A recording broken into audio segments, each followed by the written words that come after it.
તો સુરતના દેલાવડા ગામમાં એક ખાનગી સ્કૂલે નિયમોને નેવે મૂકી મુખ્ય ખાડી પર જ પાકું કન્સ્ટ્રક્શન કરી દીધાનો ચોંકાવનારો ખુલાસો થયો।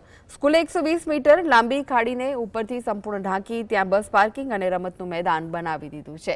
સિંચાઈ વિભાગના અધિકારી સંજય ગરાસિયાના જણાવ્યા મુજબ 2015માં બાળકોની સુરક્ષાના બહાને આ બોક્સ કલવટની શરતી મંજૂરી અપાઈ હતી। જોકે આ કોન્ક્રીટના માળખાથી ખાડીનો કુદરતી પ્રવાહ રૂંધાતા ચોમાસામાં પાણી બેક મારે છે અને પૂરનો ખતરો સર્જાય છે। સ્લેબ પર ભારે બસો પાર્ક થતી હોવાથી મોટી જાનહાનિની ભીતિ વચ્ચે હવે તપાસનો ધમધમાટ શરૂ થયો છે।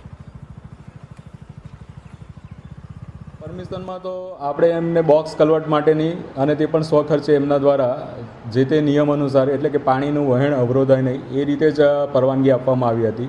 હવે જો એમના દ્વારા કંઈક આ રીતે બાંધકામમાં કોઈ ગેરરીતિ હશે તો એ તંત્ર દ્વારા તપાસ કરીને એની પર કાર્યવાહી કરવામાં આવશે। એમાં જે કંઈ રજૂઆત હતી તે સમયે 120 મીટરની લંબાઈમાં બોક્સ કલવટ માટેનું આયોજન હતું અને તેમાં અત્રેથી જે વિભાગ દ્વારા 5.60 મીટરની પહોળાઈનું બોક્સ માટે રજૂઆત કરવામાં આવી હતી।